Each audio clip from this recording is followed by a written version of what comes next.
Segala puji bagi Allah. Dalam semua kondisi. Segala puji bagi Allah. Karena sejatinya semua yang Allah tetapkan adalah indah dan baik untuk hambanya. Tapi terkadang kita suka mengeluh. Bahkan stres serta depresi. Tatkala ada kondisi-kondisi yang mungkin tidak sesuai dengan harapan kita. Tapi Rasulullah SAW mengatakan, ajaban li amril mu'min. Sungguh menakjubkan urusan orang beriman. Semua urusannya itu baik. Semuanya. In asabathu as-sarra syakara fakana khairan lahu. Apabila orang beriman ini ditimpa sesuatu yang menyenangkan, maka dia bersyukur. Dan itu baik buat dia. Nikmat yang Allah berikan mengantarkan dia kepada ketaatan. Harta yang dia dapatkan menjadikan dia semakin dekat kepada Allah Azza wa Jalla. Lisannya nggak berhenti memuji Allah. Maka itu baik buat dia. Karena dia bersyukur. Kalau dikasih nikmat, dikasih hal yang mengembirakan, kemudian dia tidak bersyukur, maka jadi adab buat dia. Kesengsaraan untuk dirinya. Wa in asabathu dharra sabar. Ini orang beriman lagi. Kalau ditimpa sesuatu yang membahayakan, yang tidak dia sukai, yang tidak dia harapkan, yang tidak pernah dia impikan, tapi dia datang. COVID-19 menyapa negerinya. Berwisata ke tempat tinggalnya. Traveling di daerah sekitarnya. Menyebabkan sekolah-sekolah ditutup. Menyebabkan kantor-kantor diberhentikan sementara. Pabrik-pabrik pun tak dapat diaktifkan. Apa yang terjadi dengan seorang mukmin? Bahkan sebagian berangkat umroh nggak bisa berangkat. Sebagian sudah mempersiapkan segala yang dia perlukan di kota Mekah, di kota Madinah. Semua hanya tinggal cerita. Tapi buat orang yang beriman, baik. Kenapa dia bersabar? Dia tahu bahwa apa yang menimpanya tidak mungkin meleset dari dirinya. Dan dia yakin bahwa sesuatu yang meleset dari dirinya memang tidak mungkin menimpa dirinya. Dia percaya dengan takdir Allah Azza wa Jalla. Dan dia yakin dengan salah satu rukun iman. Dengan semua rukun iman. Yang salah satunya, antuk minabil qadari khairihi wa syarrihi. Engkau beriman dengan takdir yang baik dan yang buruk. Dan urusan ini tidak dimiliki oleh orang lain kecuali orang yang beriman.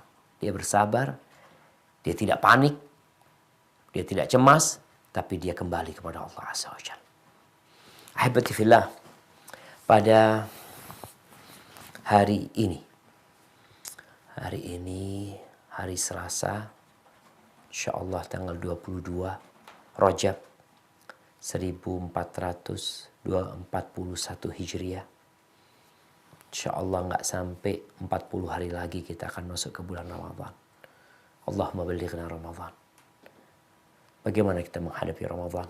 Salah satunya kajian kita hari ini.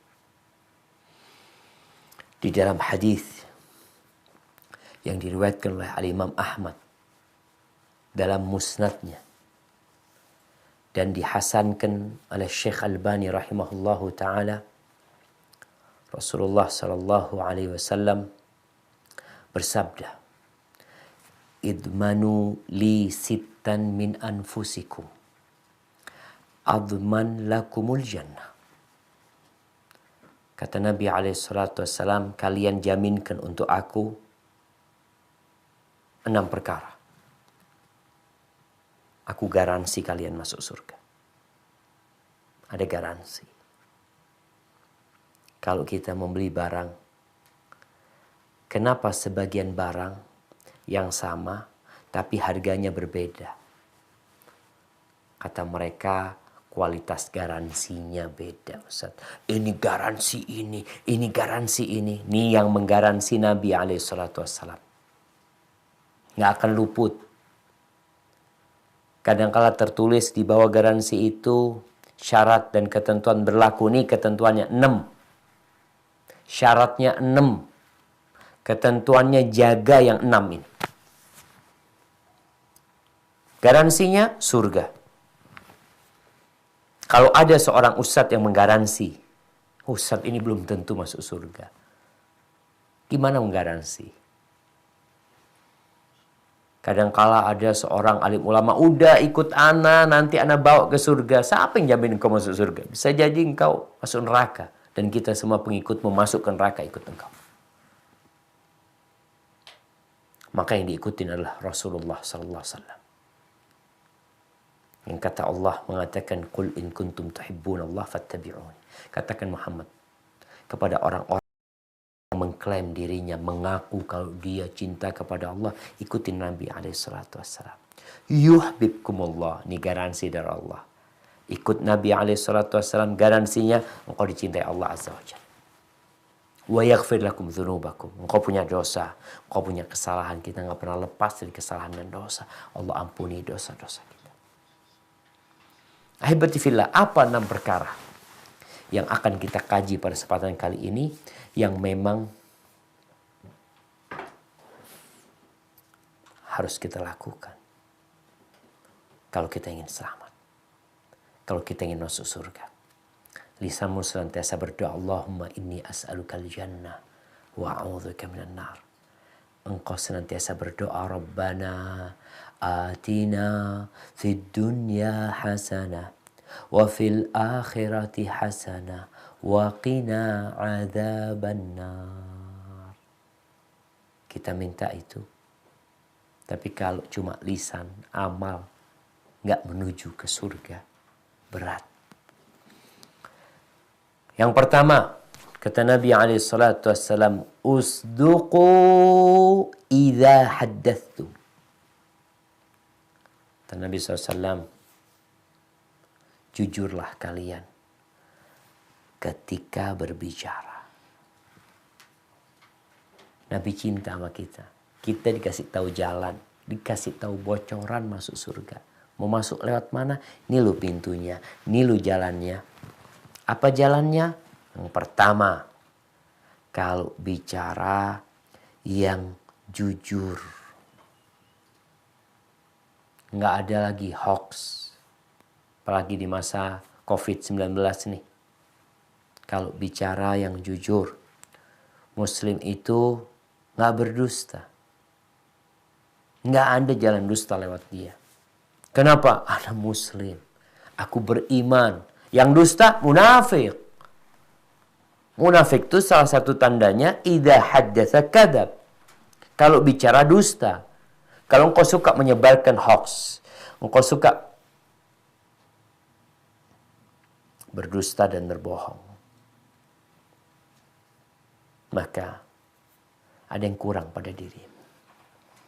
Nabi SAW mengatakan, alaikum bisidqi, fa inna sidqa yahdi ilal bir, wa innal birra yahdi ilal jannah, wa ma yazalu rajulu yasduqu wa yataharra sidqa hatta yuktaba indallah siddiqan.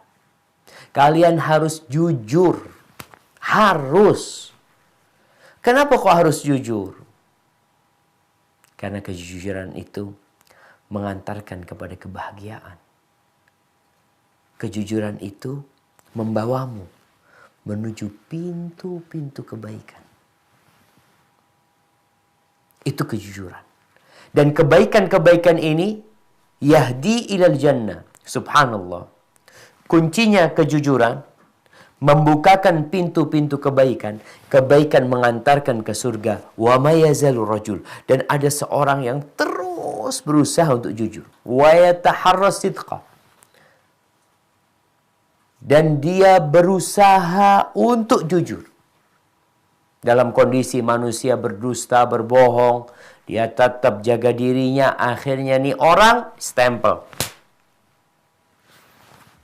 Ada stempel lunas. Ada stempel negatif COVID-19. Ada stempel orang yang jujur. Subhanallah jemaah. Ini stempel mahal. Coba kita baca firman Allah Azza wa Jal. Di surat Al-Ahzab. Ayat 70 dan 71. Ini ayat selalu dibaca Nabi SAW ketika beliau membacakan khutbatul hajah. أعوذ بالله من الشيطان الرجيم يا أيها الذين آمنوا اتقوا الله وقولوا قولا سديدا يصلح لكم أعمالكم ويغفر لكم ذنوبكم ومن يطع الله ورسوله فقد فاز فوزا عظيما. Wahai orang-orang yang beriman, bertakwalah kamu kepada Allah dan ucapkanlah perkataan yang benar. Niscaya Allah akan memperbaiki amal-amalmu dan mengampuni dosa-dosamu. Dan barang siapa menaati Allah dan Rasul-Nya, maka sungguh dia menang dengan kemenangan yang agung. Allahu Akbar. Ini berulang kali dibaca sama Nabi SAW. Ya ayyuhalladzina amanu. Wahai orang-orang yang beriman. Ittaqullah. Bertakwalah kepada Allah. Wa qulu qawlan sadida. Ngomong yang benar. Ucapkan ucapan yang benar. Enggak ada lagi dusta dalam kehidupan seorang muslim. Walaupun pahit buat dia kejujuran itu mungkin. Engkau akan mendapatkan apa? Yuslih lakum a'malakum. Seperti hadis Nabi tadi. Kejujuran, ucapan yang benar akan mengantarkan kepada pintu-pintu kebaikan. Allah akan perbaiki amalan-amalan kalian. Kita ini kadang-kala sulit mau berbuat baik ya. Kok nggak dapat hidayah? Salah satu penyebabnya antum nggak jujur sama Allah. Nggak jujur sama keluarga. Wa yaghfir lakum dzunubakum. Dosanya diampuni. Wa may yuti'illaha wa rasulah. Yang taat kepada Allah dan Rasulnya, maka dia akan mendapatkan kemenangan yang besar. Di ayat lainnya Allah mengatakan, Ya ayyuhalladzina amanu taqullaha wa kunu ma'as sadiqin. Bergabunglah kalian bersama orang-orang yang jujur. Cari teman pun yang jujur. Wa iyyakum wal kadhib, kata Nabi SAW, jauhi dusta.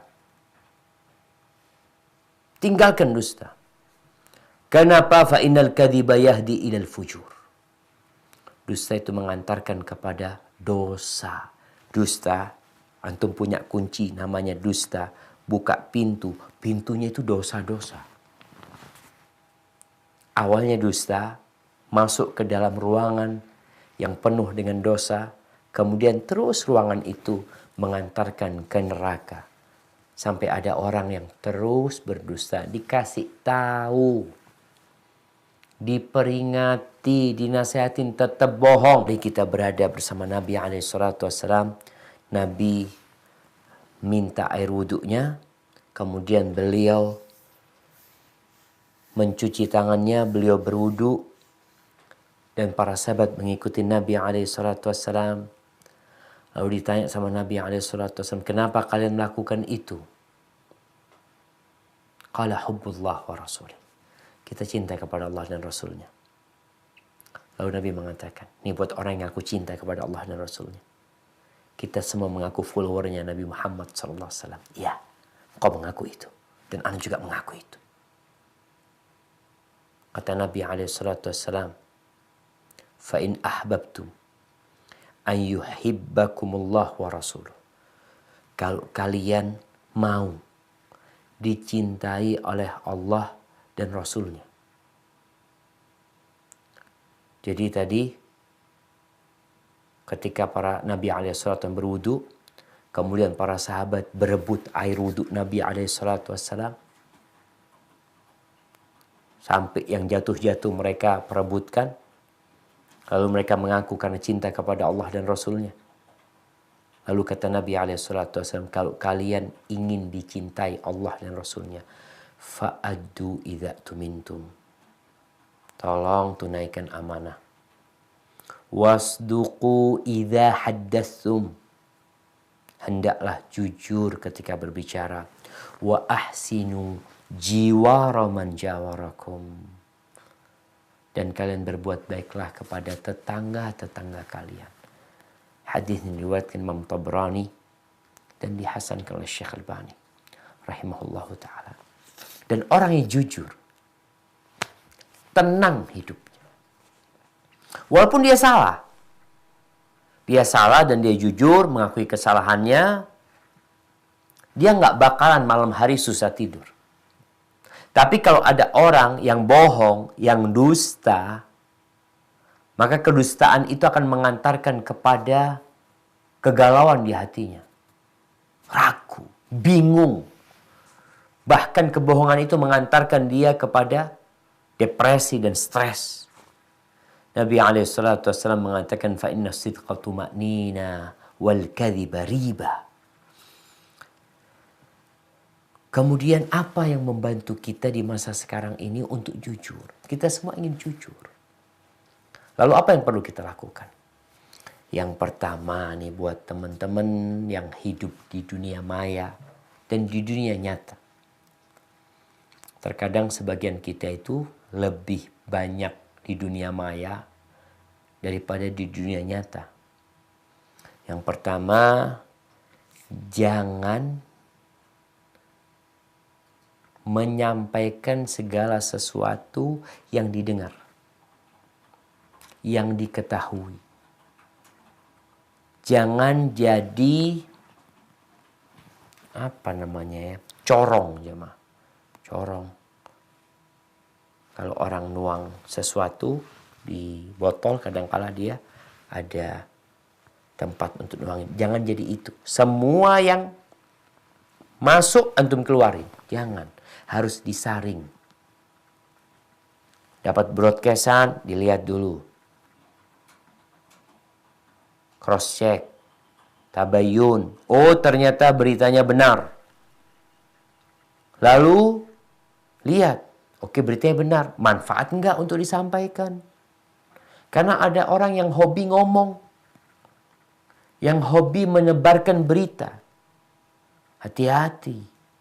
Kadangkala beritanya benar tapi nggak manfaat. Bahkan ada dosa di dalam berita tersebut. Karena membahayakan orang lain. Kemudian yang ketiga, hadirkan di diri kita pahala orang yang jujur. Dapat apa aku kalau jujur? Yang keempat, hadirkan pula ancaman Allah buat orang-orang yang dusta. Dan seorang manusia akan ditanya dengan setiap yang keluar dari lisannya. Ma yalfidhu min qawlin illa ladaihi raqibun atid. Orang yang beriman tidak akan berbicara kecuali yang baik dan benar. Nabi SAW pernah bercerita ketika beliau Isra Mi'raj. Beliau melihat ada seorang yang mulutnya ini dibuka jemaah sampai ke belakang. Dicongkel. Hidungnya juga dicongkel. Matanya juga seperti itu. Ditarik ke belakang semua. Kenapa orang itu dihukum seperti itu? فَإِنَّهُ الرَّجُلُ يَغْدُو مِنْ بَيْتِهِ فَيَكْتِبُ الْكَذْبَةِ تَبْلُغُ الْأَفَقِ. Itu orang yang keluar dari rumahnya menyebarkan satu berita dusta yang tersebar kemana-mana. Dan sekarang hal itu bisa terjadi.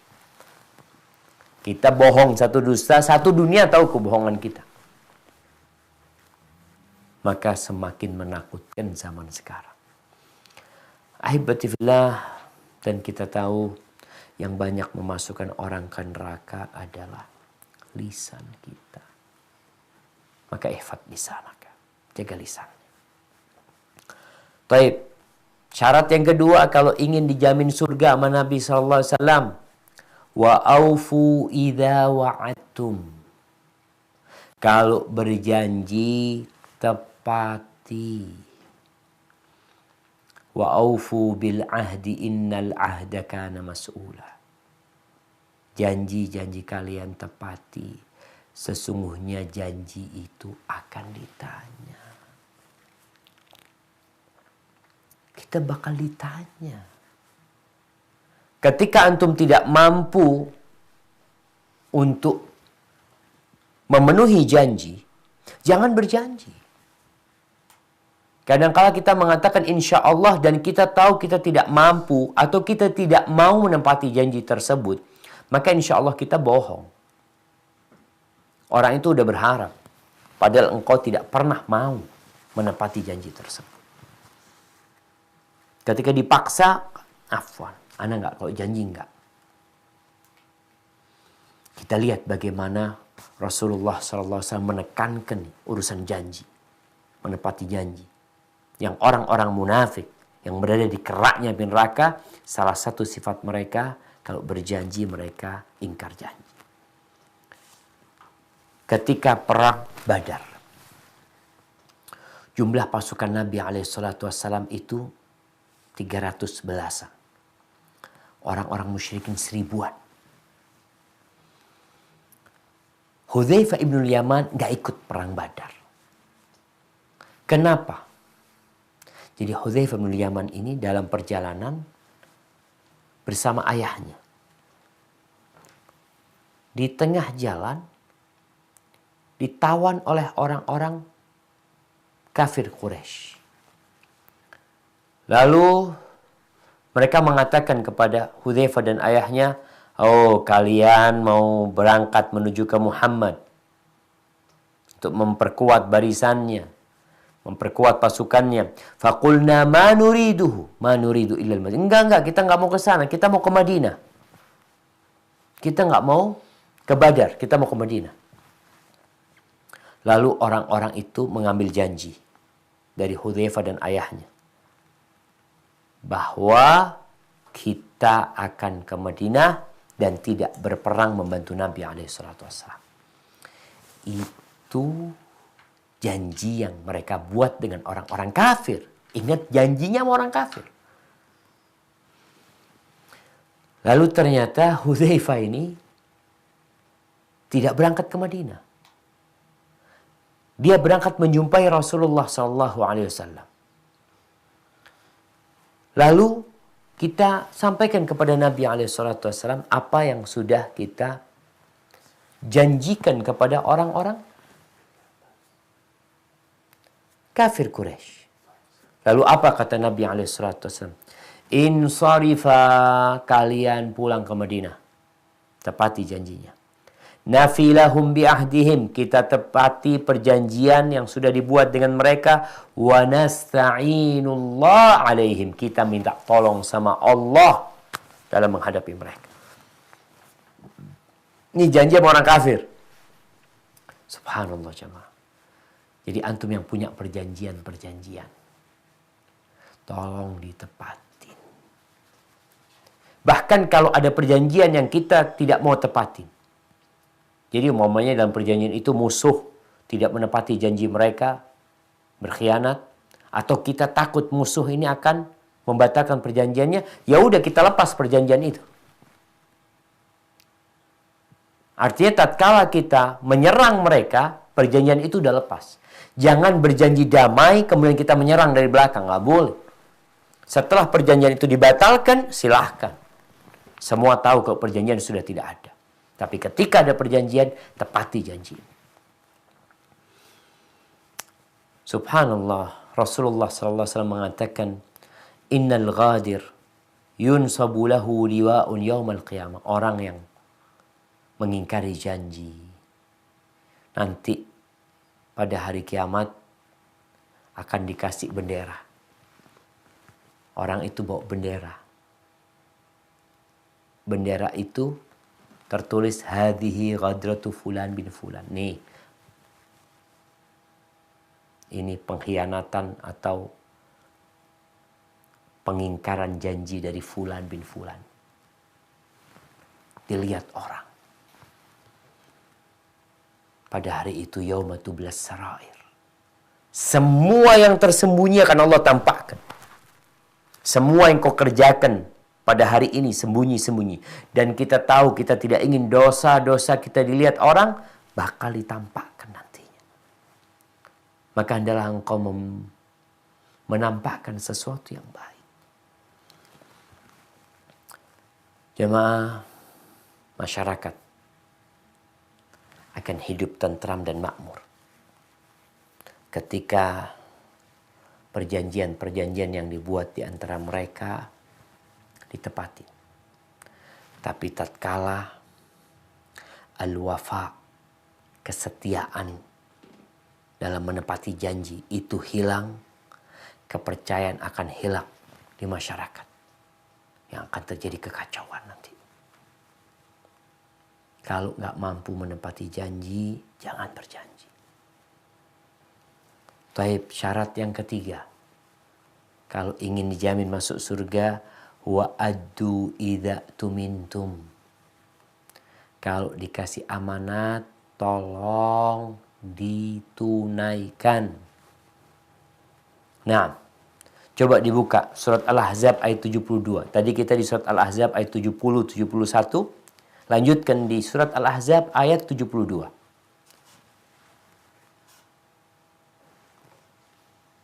Nah, tafadhal.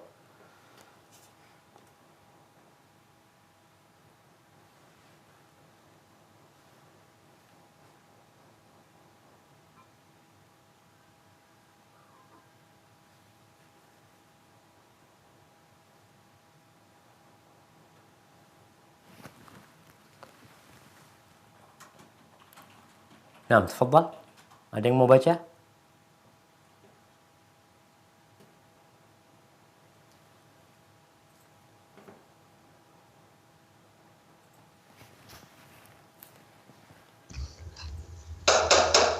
A'udzu billahi minasyaitonir rajim. Inna aradna al-amanata 'ala as-samawati wal ardi wal jibali fa'abayna an yahmilnaha wa ashfaqna minha wa hamalaha al-insan innahu kana zaluman jahula.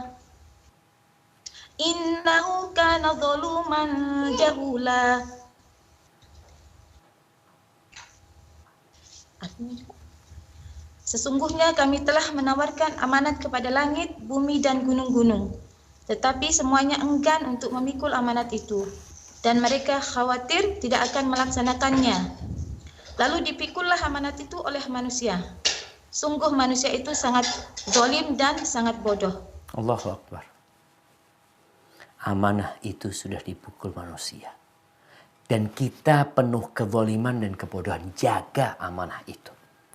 Laksanakan.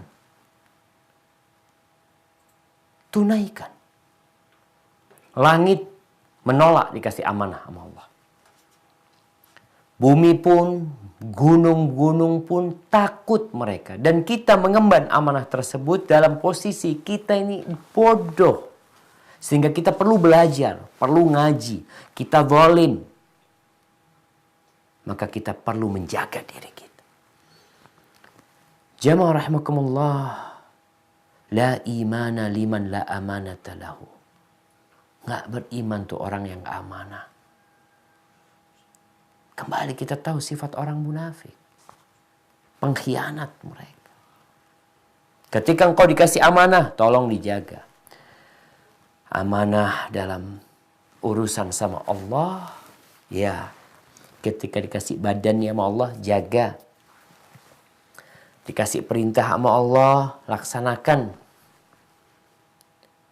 Lisan dikasih sama Allah, jaga lisannya. Dan di antara amanah adalah menjaga rahasia.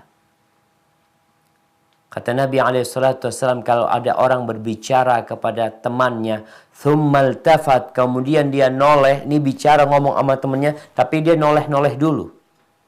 Fa'lam annahu amanah. Maka ketahuilah bahwasanya pembicaraan itu amanah. Jangan diceritakan kepada siapa-siapa.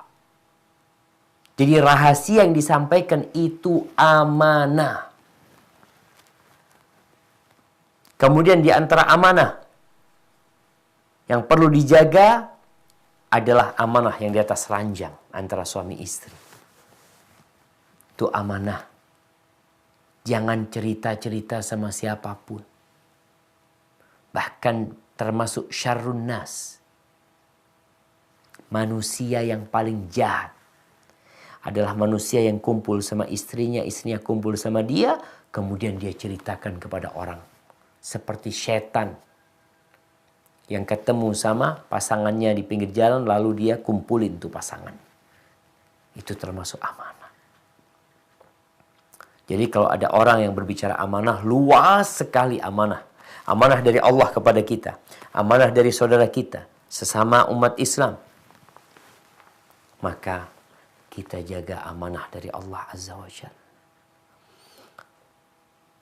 Nabi SAW mengatakan, adil amanah ila man i'tamana. Tunaikan amanah kepada orang yang mengamanahimu. Tunaikan. Wala takun man khana. Jangan mengkhianati orang yang pernah mengkhianatimu. Kadangkala ada di antara kita yang ingin balas dendam. Wallah fulan dulu pernah berkhianat sama ana. Sekarang dia titip duitnya sama ana akan berkhianat. Jangan mengkhianati orang yang pernah berkhianat kepadamu. Kenapa? Karena pengkhianatan itu ada perbuatan nista.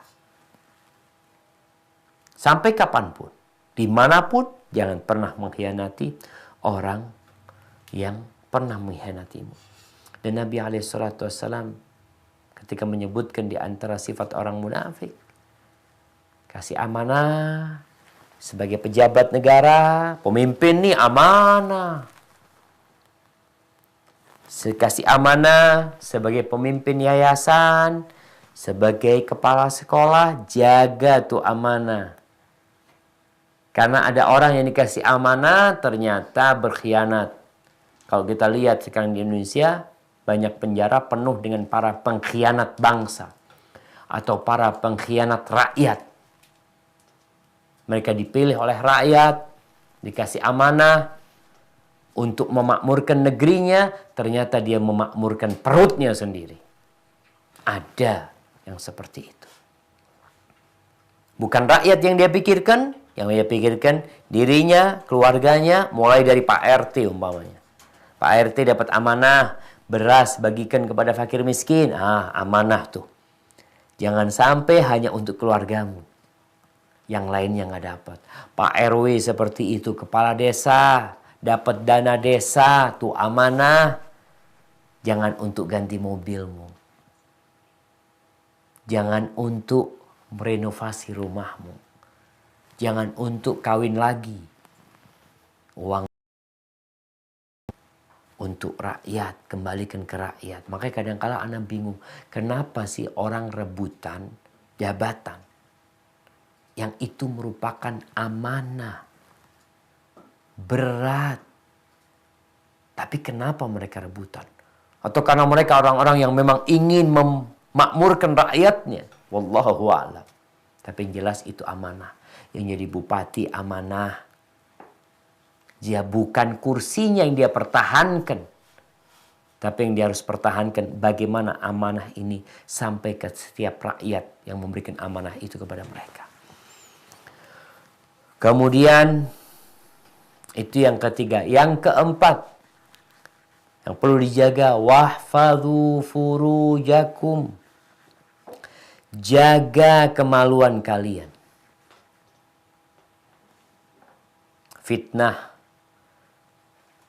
terbesar buat laki-laki adalah wanita. Salah satu penyebab munculnya virus-virus baru, munculnya wabah-wabah baru yang menimpa umat manusia yang tidak ada di umat-umat sebelumnya adalah karena mereka tidak menjaga kemaluan mereka. Tidak ada alasan bagi seorang untuk berzina tatkala Allah menghalalkan bagi dia pernikahan. Apalagi ditambah lagi nih, dengan adanya LGBT. Nggak dijaga tuh kemaluan. Seperti binatang. Binatang tuh, antum melihat ayam lah. Ngelihat betina di mana, dia kawinin. Dia punya nafsu, dia deketin. Kambing seperti itu. Manusia ada yang seperti itu. Bahkan kata Allah, ulaika kal an'am bal hum adall. Ada. Mereka seperti binatang ternak, bahkan sebagian mereka itu lebih buruk dari binatang ternak. Maka Nabi SAW mengatakan, kalau ingin masuk surga, jaga kemaluan kalian. Kalau dijaga kemaluan kalian, di dunia bahagia, nggak ada COVID-19 insya Allah. Wabah-wabah penyakit nggak ada. Kenapa? Karena Allah janji ketika seorang menjaga. Tatkala Allah menyebutkan orang-orang yang beriman. Coba dibuka surat Al-Mu'minun. Surat Al-Mu'minun ayat 5, 6, 7. 5, 6, 7.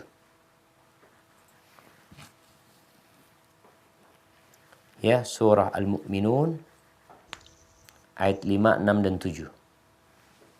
Nusari'u lahum fil khairat bal la yash'urun. Surat mana itu? Al-Mu'min. Al-Mu'min. Al-Mu'minun. Al-Mu'minun. Ada Al-Mu'minun. Ayat 5, 6, dan 7. Oh, 5. Ya. Nah, Alladzina hum li furujihim hafizun illa ala azwajihim aw ma malakat aymanuhum fa innahum ghairu malumin. Faman ibtagha wara'a dzalika fa ulaika humul adun.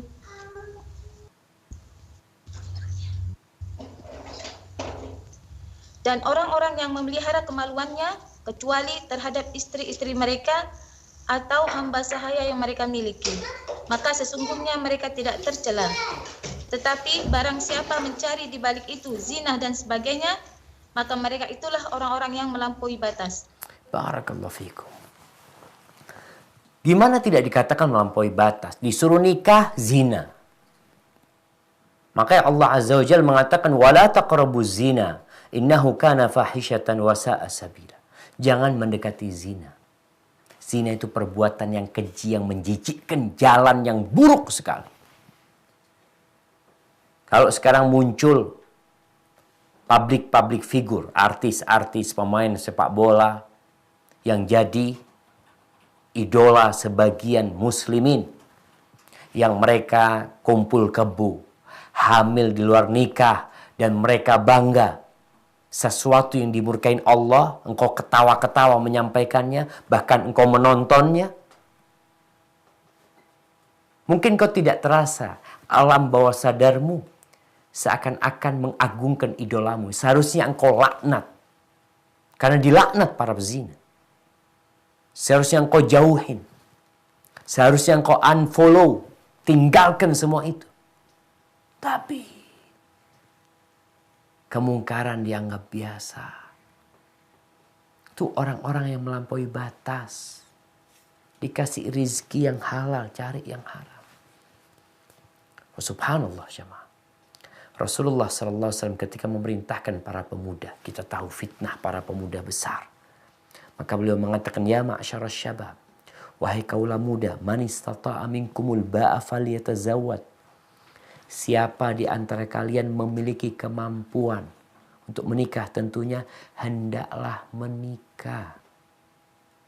Kenapa? Fa innahu aghaddu lil basar. Menikah itu akan membantu kalian menundukkan pandangan kalian. Wa ahsanu lil farj. Akan lebih membantu kalian menjaga kemaluan kalian. Menikah. Ketika melihat satu fitnah, idza a'jaba ahadukum, idza a'jaba ahadakum, apabila seorang di antara kalian takjub dengan seorang perempuan yang dia lihat, kata Nabi SAW, pulang jumpain istrinya yang di perempuan itu sama persis dengan yang ada di istri. Maka para istri juga harus siap-siap menyambut suaminya. Baik, itu yang keempat. Yang kelima, subhanallah, wa ghuddu absarakum. Kata Nabi SAW, jaga pandangan kalian. Ini berkaitan dengan yang pertama, yang keempat tadi. Menjaga pandangan agar kita terjauh dari perzinaan. Menjaga pandangan agar kita tidak terfitnah dengan dunia ini juga. Yang Allah Azza wa Jalla berfirman di surat An-Nur. Coba. Surat An-Nur ayat 30.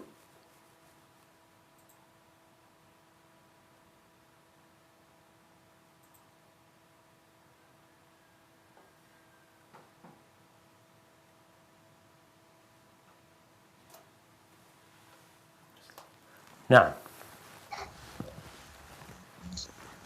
ayat 30-31 dibaca juga.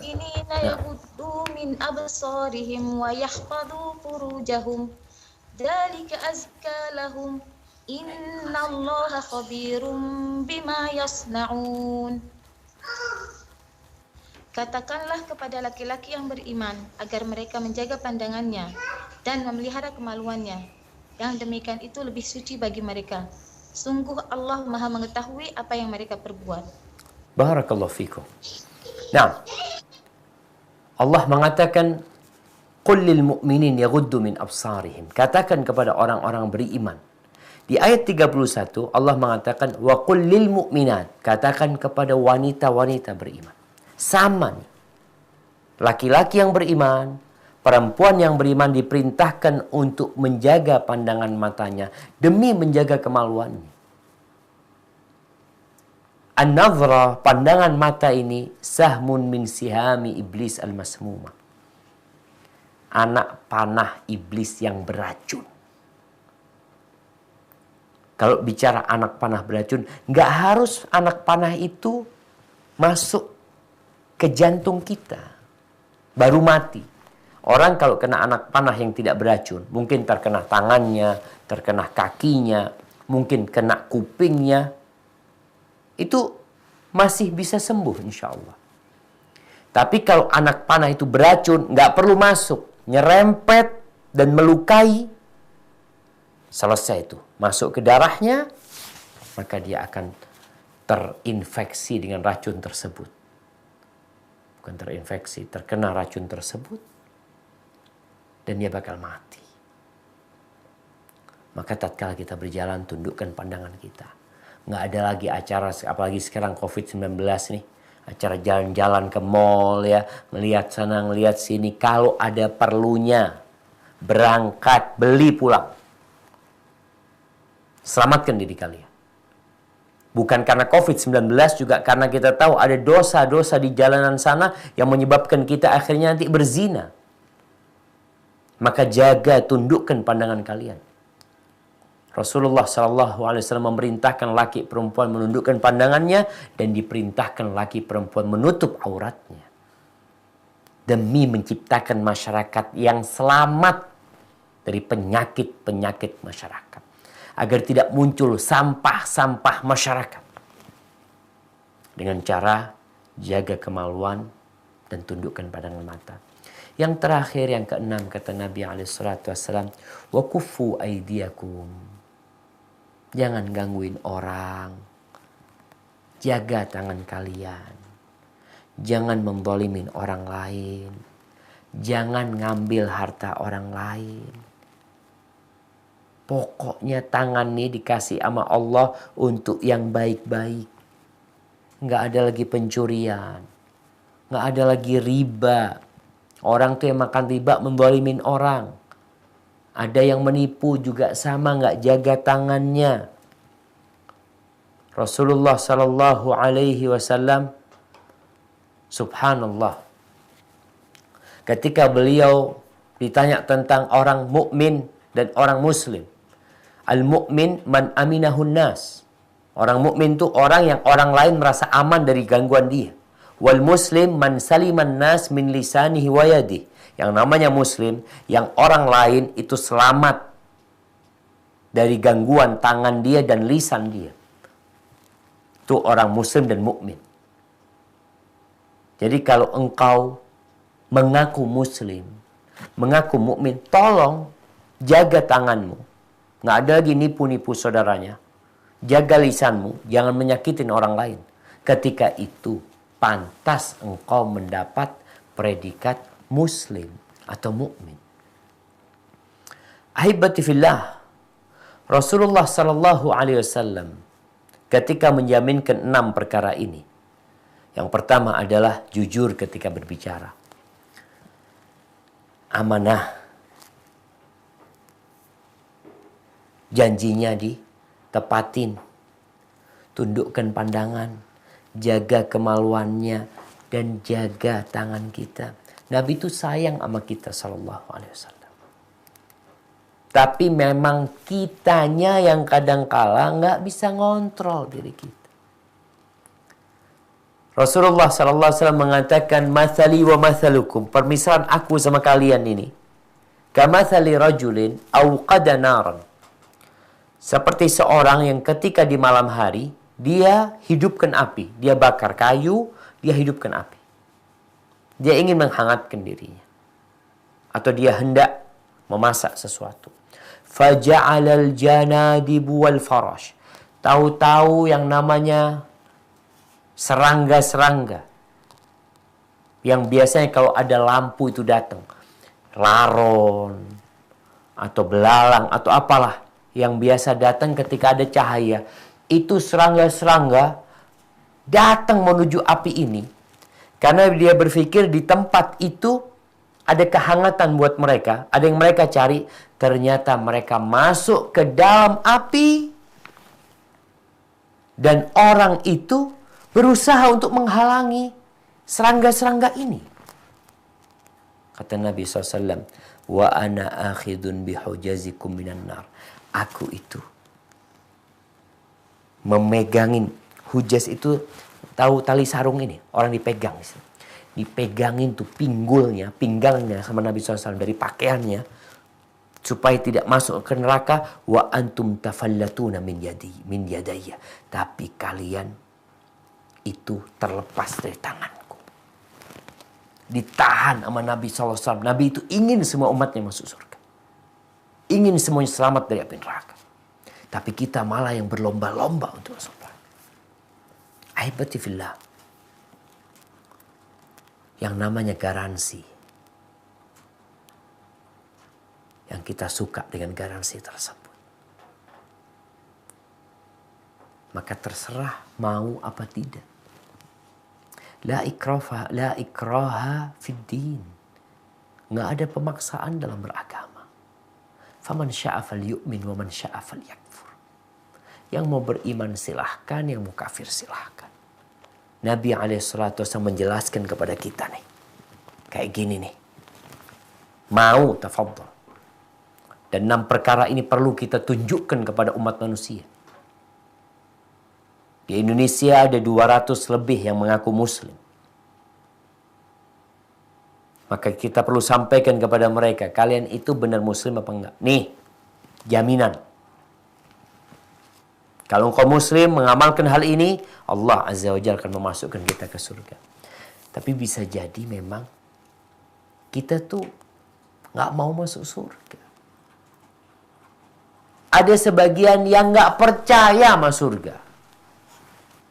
Yang beranggapan bahwasanya cerita surga ini itu macam-macam. Itu hanya ya ramalan.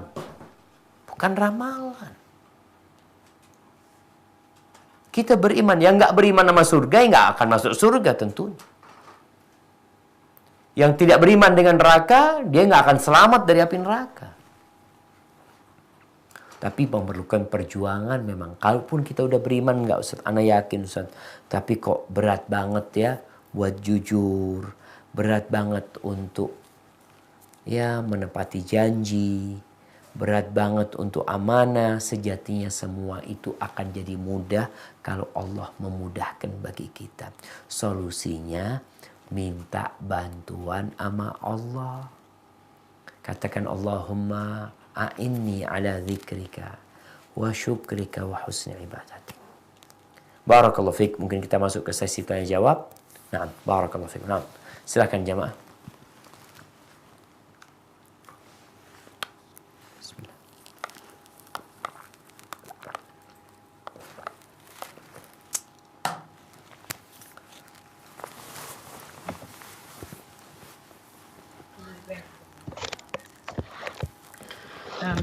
Assalamualaikum warahmatullahi wabarakatuh, Ustaz. Waalaikumsalam warahmatullahi wabarakatuh. Ustaz, perihal yang berjanji, yang poin nomor 2 ini, saya banyak janji, contohnya dulu, karena kita tidak tahu apakah kita harus menepati janji-janji kita yang pernah kita sampaikan kepada teman, saudara untuk pergi mengunjungi dia. Terima kasih, Ustaz. Baik. Kalau kita bisa tepati janji kita. Kalau ternyata kita tidak menepati, minta maaf sama mereka. Karena janji itu jadi utang sama kita. Makanya sampai ada istilah mengatakan al-wa'du dain. Janji itu utang. Dan kita tahu utang itu harus dibayar. Maka tatkala kita pernah berjanji dan kita tidak mampu menepati, maka tolong minta maaf sama mereka. Janji mau berjumpa. Subhanallah jemaah. Memang kita janjian nanti oke, kita jumpa jam 7. Tahu-tahu anak datang jam 7, nggak datang fulan.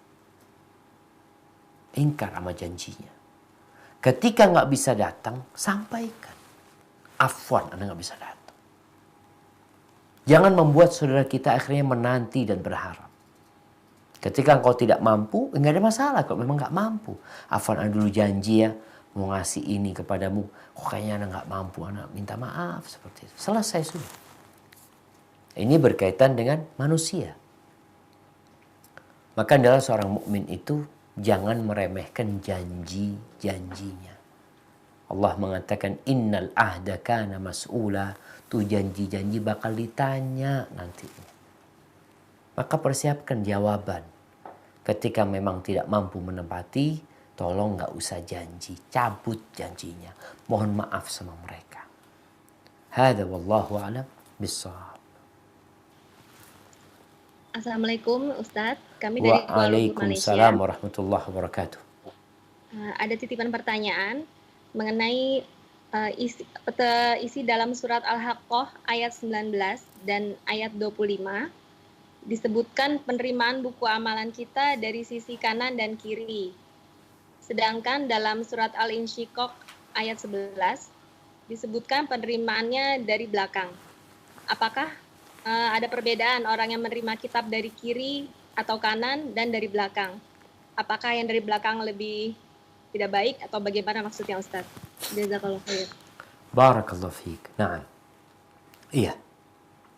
Allah Azza wa Jalla menceritakan di surah Al-Haqqah tentang pembagian kitab jemaah. Tatkala buku-buku rapot itu berterbangan. Tatkala orang pada ngambil bukunya. Ada yang dengan tangan kanannya. Ada yang dengan tangan kirinya. Pertanyaannya, yang menerima dengan tangan kirinya, bagaimana menerimanya? Maka di surat Al-Insyiqaq diceritakan, yang menerima dengan tangan kirinya itu menerima dari belakangnya. Dalam penerimaannya pun dia sudah merasakan ketidaknyamanan. Jadi yang jelas, mereka menerimanya dengan tangan kanan dan tangan kiri.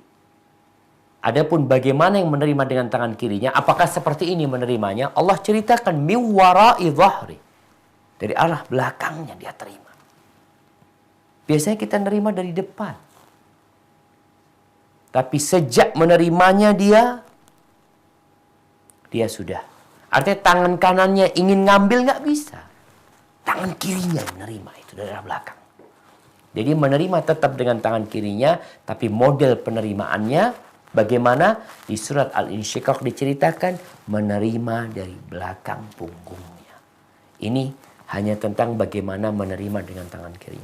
Wallahu a'lam bishawab. Apakah yang jelas hanya ada dua penerimaan itu. Dengan tangan kanan dan dengan tangan kiri. Yang dengan tangan kanannya seperti apa? Wallahu a'lam. Apakah dengan seperti ini dia? Ataukah dengan seperti ini? Wallahu a'lam. Dan jelas dengan tangan kanannya. Yang dengan tangan kirinya ada penerimaan yang Allah sebutkan modelnya lewat belakang punggungnya. Dan Allah mengatakan, wa amma man utiya kitabahu biyaminihi. Adapun yang menerima afan. Wa amma man utiya kitabahu bishimali. Adapun orang yang mendapatkan kitab dengan shimalnya, maka dia akan hidup. Atau dia akan merasakan penyesalan yang tidak ada habisnya. Dia akan teriak-teriak menyesali kehidupan ini. Hadza wallahu a'lam bishawab. Mungkin seperti itu. Assalamualaikum Ustadz. Waalaikumsalam warahmatullahi wabarakatuh. Dari Perth ada pertanyaan titipan. Bagaimana sikap dan apa yang harus dilakukan seorang istri ketika ditinggal suaminya, tapi dengan waktu yang belum tahu sampai kapan tanpa diberi nafkah lahir dan batin dengan alasan menjaga ibunya, sedangkan sebenarnya ibunya ada yang menjaga di sana. Jazakallahu khairan. Nah, jemaah, kehidupan rumah tangga ini dibangun di atas saling memerlukan, saling membutuhkan. Allah Azza wa Jalla mengatakan, hunna libasul lakum wa antum libasul lahun. Tuh istri-istri kalian adalah pakaian buat kalian. Dan kalian adalah pakaian buat mereka. Ketika seorang saling membutuhkan, insya Allah rumah tangga ini akan indah. Karena mereka tidak akan meninggalkan satu pasangan dan pasangan lainnya. Rumah tangga itu dibangun di atas saling memahami. Istri memahami kondisi suami, suami memahami kondisi istri. Tapi sekarang kalau sang istri ditinggal suami dalam kurun waktu yang lama, yang nggak tahu kapan balik, yang katanya dia ngerawat orang tuanya, ya tinggal dilihat. Engkau mau menerima suamimu melakukan itu apa tidak? Kalau engkau merasa aku butuh sama dia, Ustaz, aku akan bersabar, silahkan. Tapi tatkala ada wanita yang tidak dikasih nafkah lahir dan batin dan dia merasa dizalimi oleh suaminya, silahkan menggugat suaminya. Diperbolehkan. Dan sang suami pun harus tahu diri. Dia punya kewajiban berbakti kepada orang tuanya, tapi dia juga punya kewajiban bertanggung jawab memberikan nafkah kepada istrinya.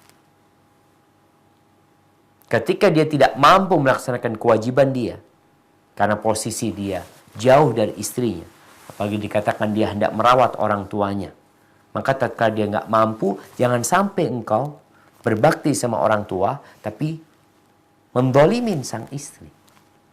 Ya udah, seorang suami ketika merasa nggak mampu untuk menggabungkan antara berbakti sama orang tua dan berbuat baik sama istrinya, maka tatkala itu dia bisa putuskan. Dia tawarkan kepada istrinya, aku seperti ini. Kalau engkau mau menerima aku seperti ini, ahlan wa sahlan. Tapi kalau enggak, ya udah, mungkin kita harus berpisah. Sang istri pun bisa mengajukan itu kepada suaminya.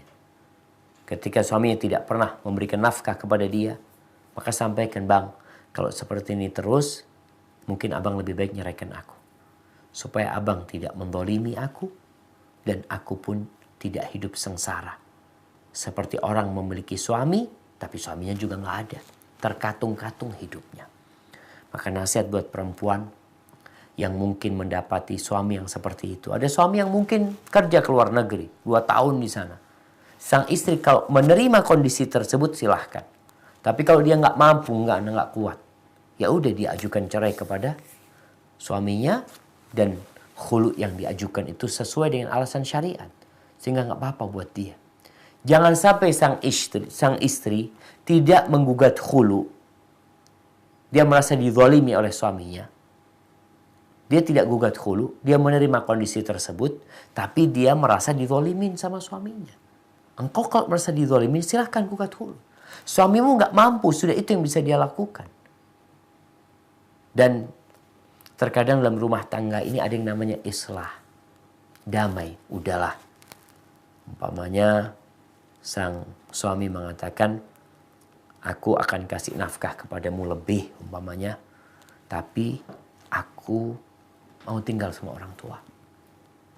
Aku mau berbakti sama orang tua. Gimana? Mau apa tidak? Kalau sang istri mengatakan enggak mau, ya sudah. Berarti berpisah menjadi solusi yang terbaik buat mereka. Barakallahu fikum. Assalamualaikum warahmatullahi wabarakatuh, Ustaz. Waalaikumsalam warahmatullahi wabarakatuh. Ini dari Canberra, ada pertanyaan titipan. Maaf, suaranya kecil yang kamera ini. Halo, Assalamualaikum. Waalaikumsalam warahmatullahi. Nah. Tafadhali. Dalam bentuk apakah atau bagaimanakah petunjuk dari Allah atas istikharah yang sudah kita lakukan? Jazakallah khair. Nah, kalau bicara sholat istikharah, di mana kita meminta pilihan dari Allah Azza wa Jalla. Kalau ini baik ya Allah, maka takdirkan buat aku. Tapi kalau nggak baik ya moga dijauhkan. Terus setelah sholat istikharah, gimana kita tahu petunjuk Allah Azza wa Jalla? Petunjuk Allah bisa jadi lewat mimpi, gak harus mimpi. Bisa jadi lewat mimpi. Dan bisa jadi kemantapan hati. Di mana seorang setelah istikharah, kok hatinya jadi mantap ya. Mamanya kalau bicara dia dilamar oleh seorang laki-laki, tahu-tahu hatinya kok ana mantap menikah dengan dia. Mimpi gak ada tapi ada kemantapan. Petunjuk yang ketiga bisa jadi dengan dimudahkan urusannya. Karena tatkala kita meminta kepada Allah Azza wa Jalla, kalau itu baik buat aku ya Allah, untuk duniaku, untuk agamaku, untuk yang sekarang, untuk yang akan datang, untuk di akhirat nantinya. Faqdurhu li wa yassirhu li. Maka takdirkan buat aku dan mudahkan untukku ya Allah. Artinya kita minta dimudahkan. Kalau ternyata dipersulit, kami bicara nikah nih, kok ribut banget ya urusannya, pihak mertua minta ini, minta itu, mungkin itu jawaban istikharah antum. Lebih baik antum putuskan, jangan maksa, karena ada orang-orang yang suka tantangan. Dia udah istikharah, ketika dapat jalan yang sulit, wah anak suka Ustaz seperti ini Ustaz. Jadi anak kan berusaha masuk terus. Engkau minta dimudahkan. Ketika dipersulit, udah selesai. Dan engkau minta ganti sama Allah Azza wa Jalla. Seperti itu. Jadi yang namanya jawaban istikharah, petunjuk Allah untuk istikharah kita, ya bisa jadi lewat mimpi, bisa jadi kemantapan hati, bisa jadi dimudahkan urusan kita. Jadi itu jawaban istikharah. Hadza wallahu a'lam bissawab. Nah. Barakallahu fiik Ustaz. Wa fiik wa barak. Nah. Siapakah yang boleh disebut dengan fasik? Apakah untuk anak-anak kita boleh menyebut mereka sebagai fasik? Fasik. Ya. Kenapa anak-anak disebut fasik? Karena ketika mungkin di sekolah itu mereka bercerita lain kepada kita dan gurunya bilang menyebutkan ayat jika ada orang fasik memberikan berita kepadamu maka engkau harus tabayun. Baik. Kriteria fasik jemaah. Jadi dosa ini ada tingkatan 3. Yang pertama, kekufuran. Yang di bawahnya kefasikan. Yang di bawahnya lagi maksiat. Kalau kita membaca di surat Al-Hujurat, Allah mengatakan walakinnallaha habbaba ilaikumul iman wa zayyanahu fi qulubikum wa karraha ilaikumul kufra wal fusuqa wal isyan. Kekafiran, kefasikan dan kemaksiatan. Kalau bicara fasik, kafir sudah jelas. Fasik ini adalah orang Islam yang melakukan dosa besar. Maka disebut fasik. Tapi kalau orang Islam melakukan dosa-dosa kecil, ya dia bermaksiat. Ya semua orang melakukan hal tersebut. Jadi kalau kemudian di antara tanda-tanda munafik kita tadi bicara, ini termasuk dusta yang kita tahu menjadi tanda orang-orang munafik. Jadi ketika kita mendapati orang yang membawa berita dan ternyata kelihatannya dia memang bukan orang yang benar, bukan orang yang jujur, maka kita perlu cross check. Maka firman Allah, ya ayyuhalladzina amanu in ja'akum fasiqun binaba'in.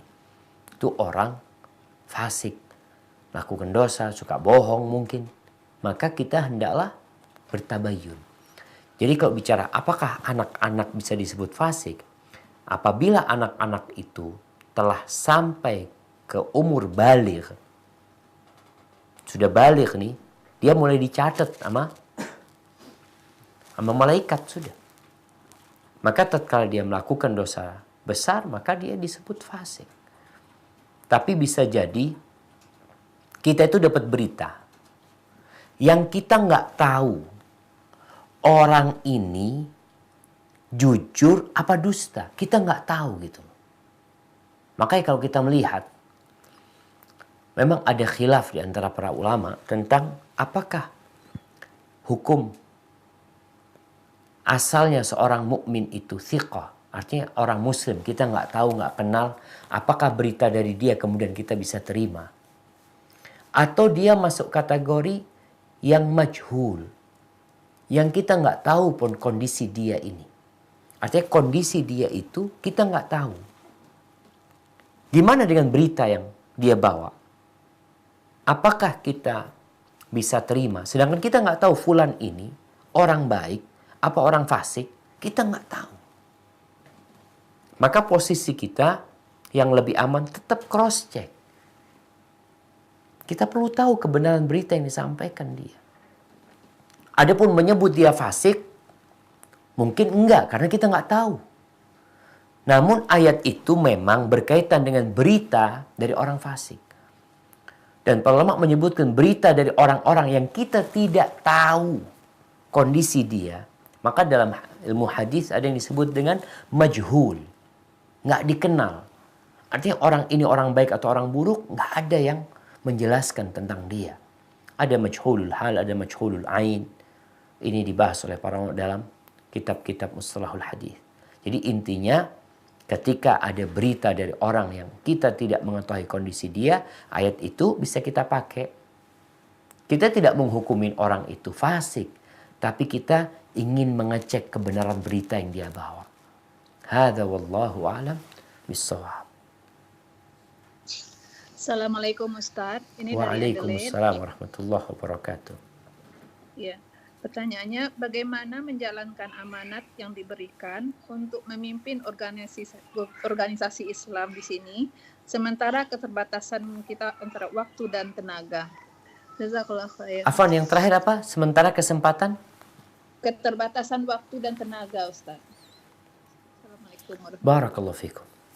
Baik jemaah, berkaitan dengan para pengurus. Ya, baik itu pengurus yayasan, pengurus lembaga pendidikan, kita bicara amanah. Engkau dikasih posisi itu, yang pertama lihat, apakah engkau orang yang layak atau tidak. Ketika engkau melihat insya Allah ana mampu. Baik, yang kedua, apakah engkau memiliki waktu untuk itu? Ketika seorang muslim tahu keterbatasan dia, waktu dan tenaga, dia tidak mampu sesuai dengan aturan yang dibuat, sampaikan kepada pemberi amanah. kita harus fair. Kita sampaikan, afwan, ana nggak bisa ngantor. Ana hanya bisa datang ke kantor ini hari Jumat umpamanya. Selain hari itu ana kerja. Tapi ana bisa kerjakan di rumah umpamanya, tugas-tugas. Kalau diterima oleh pemberi amanah, maka silahkan. Tapi kalau tidak diterima oleh pemberi amanah, enggak. Kalau engkau mau seperti ini, kita bicara kerjaan juga. Bukan urusan umat aja. Orang yang bekerja di sebuah perusahaan itu dikasih amanah. Kasih sebuah jabatan. Jangan sampai ketika dia memegang jabatan tersebut, ternyata dia tidak memenuhi kewajiban dia. Maka dia berkhianat berarti. Maka kembali kepada kondisi tempat kita kerja. Kalau tadi dikatakan lembaga sosial, ya, lembaga keagamaan, maka sampaikan kondisi kita. Tatkala umpamanya modelnya anak kayaknya nggak bisa, ya, umpamanya digaji nih. Kalau bicara yang digaji, dapat gaji umpamanya 5 juta. Dia mengatakan anak tugas ini hanya anak bisa datang ke tempat kerjaannya jam sekian sampai jam sekian. Jadi Ana akan lakukan yang Ana mampu lakukan, gaji Ana dipotong, nggak apa-apa. Umpamanya dari 5 juta jadi 3 juta, silahkan sudah. Yang penting Ana jangan sampai makan haram. Ini penting jemaah. Seperti itu, jadi hubungan antara manusia ini harus dengan keridhaan di antaranya. Hadza wallahu a'lam bissawab. Nah, tafadhal.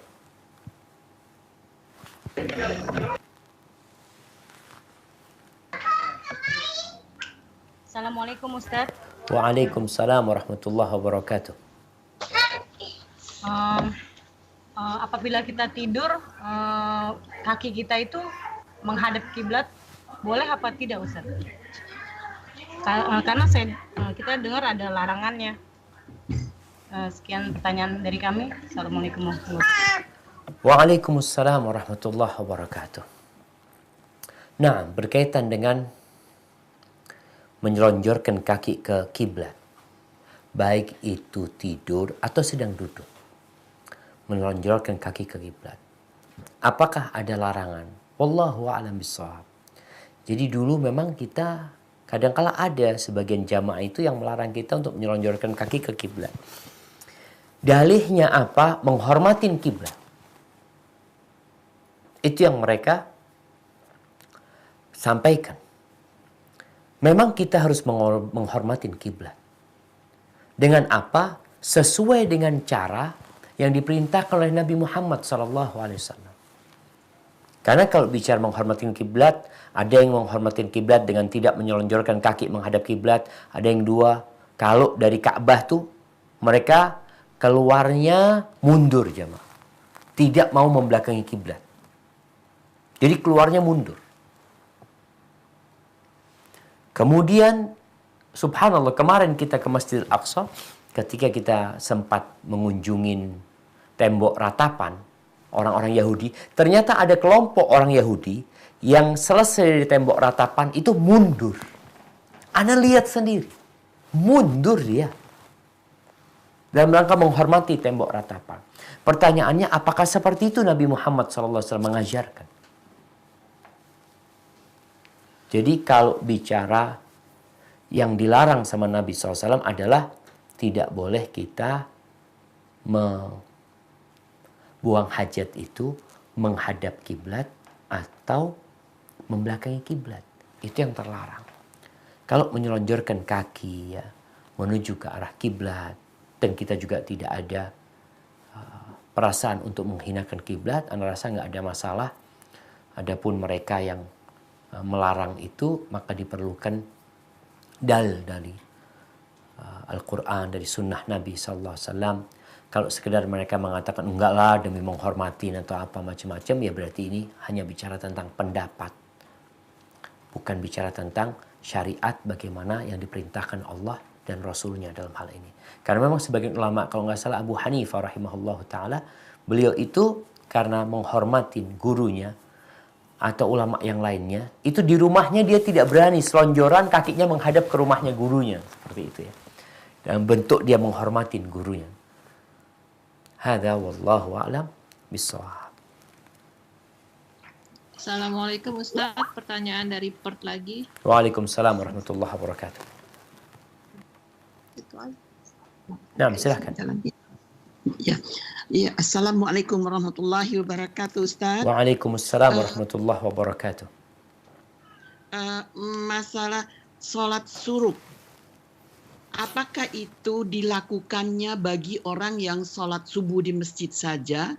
Bolehkah kita yang sholat subuh di rumah melakukan itu juga? Jazakallah khair, Ustaz. Barakallahu fikum.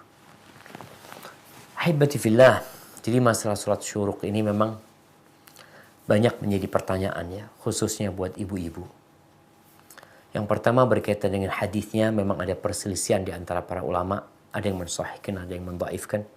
Tapi banyak ulama yang mensahihkannya seperti Syekh Albani rahimahullahu ta'ala. Baik.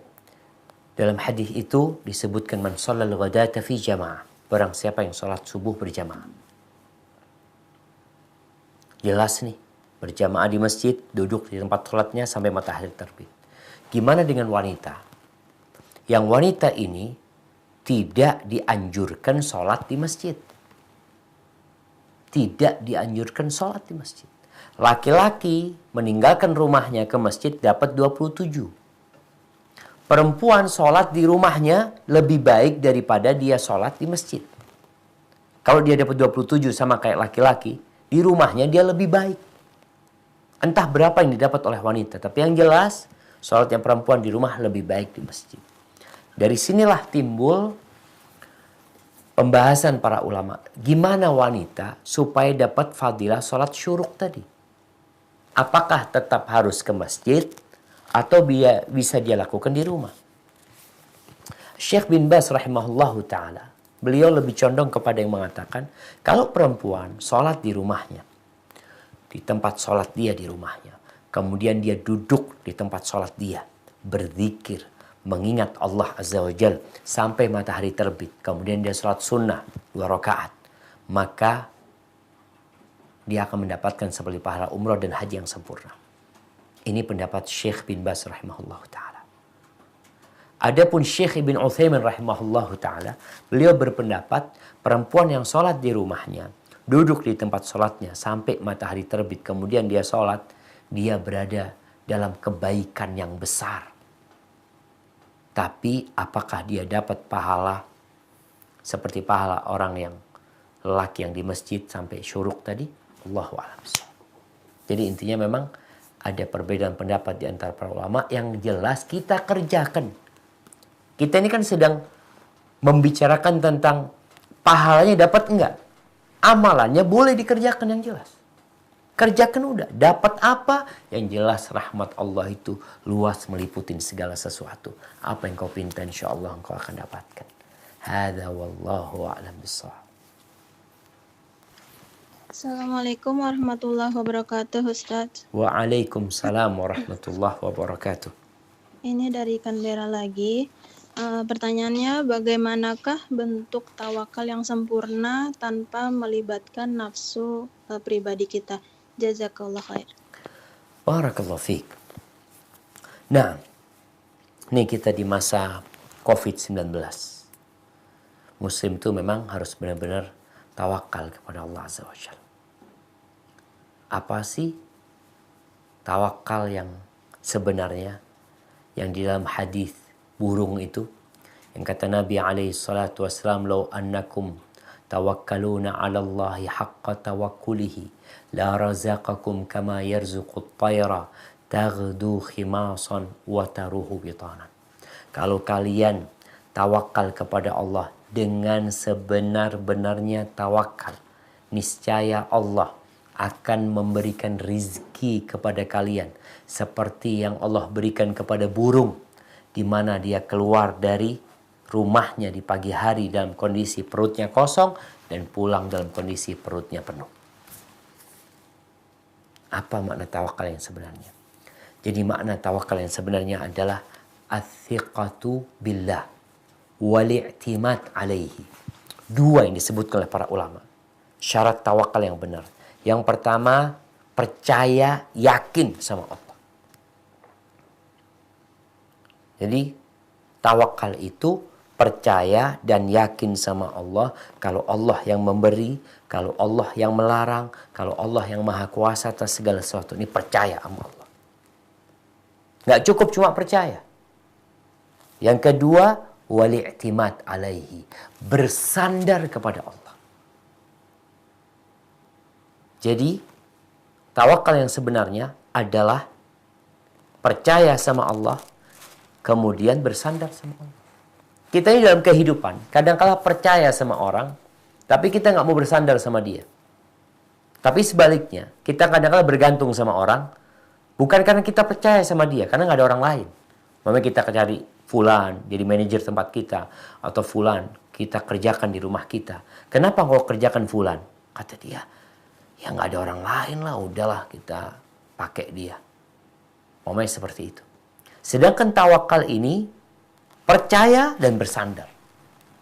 Maka ketika seorang muslim percaya sama Allah dalam hatinya, yakin Allah yang akan kasih, lalu dia serahkan semuanya kepada Allah, maka dia disebut tawakal sama Allah Azza wa Jalla. Ini tawakal ini amalan hati. Bagaimana dengan amalan raga kita? Tetap sebab-sebab seperti burung. Emangnya burung tetap di rumahnya, tidur. Dari pagi nggak tawakal, udah nanti kalau ada yang kirim makanan kirim. Enggak, burung pergi. Jadi kalau bicara tawakal itu amalan hati, sedangkan pekerjaan kita ya sudah itu perintah Allah agar kita bekerja, beramal, dan itu tidak bertentangan dengan tawakal. Karena tawakal itu percaya dan bersandar kepada Allah Azza wa Jal, sedangkan kita berusaha cari rizki kayak orang, enggak lah Ustaz, ana di rumah aja. Tawakal, ana yakin sama Allah. Kalau Allah mau kasih rezeki adalah yang kirim ke rumah mungkin. Sedangkan Nabi SAW ketika perang Badar, beliau pakai, bukan perang Badar. Ketika perang Uhud, Nabi SAW apa yang dilakukan? Pakai baju besi. Apakah dikatakan Nabi kurang tawakal? Tidak. Nabi mengajarkan kepada para sahabatnya, tawakal itu amalan hati. Sedangkan sebab yang perlu dikerjakan, kerjakan. Nabi pakai baju besi. Nabi mengatur para sahabatnya. Hadza wallahu a'lam bishawab. Itu mungkin menjadi pertanyaan terakhir kita. Tinggal satu lagi jamaah. Nah, tafadhal. Ya, ini ada titipan pertanyaan Ustadz. Bagaimana jika kita sudah berjanji mau membayar seseorang yang membersihkan lampu mobil kita, tapi tidak ada kesempatan untuk bertemu dengan orang tersebut, bagaimana solusinya? Jazakallahu khairan.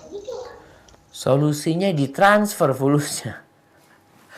Jadi yang pertama kalau bicara kita punya utang. Jadi tadi kan dikatakan janji adalah utang, dan tadi ini urusannya utang. Udah utang karena dia memperbaikin barang kita.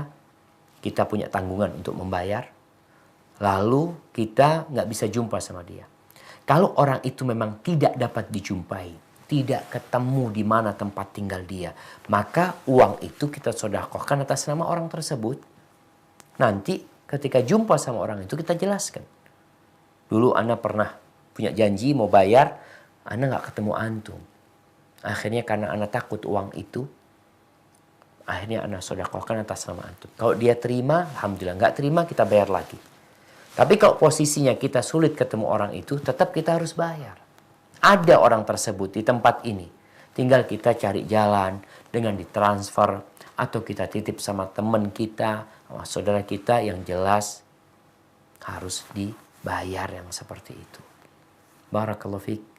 Sampai berjumpa kembali. Subhanakallahumma wa bihamdika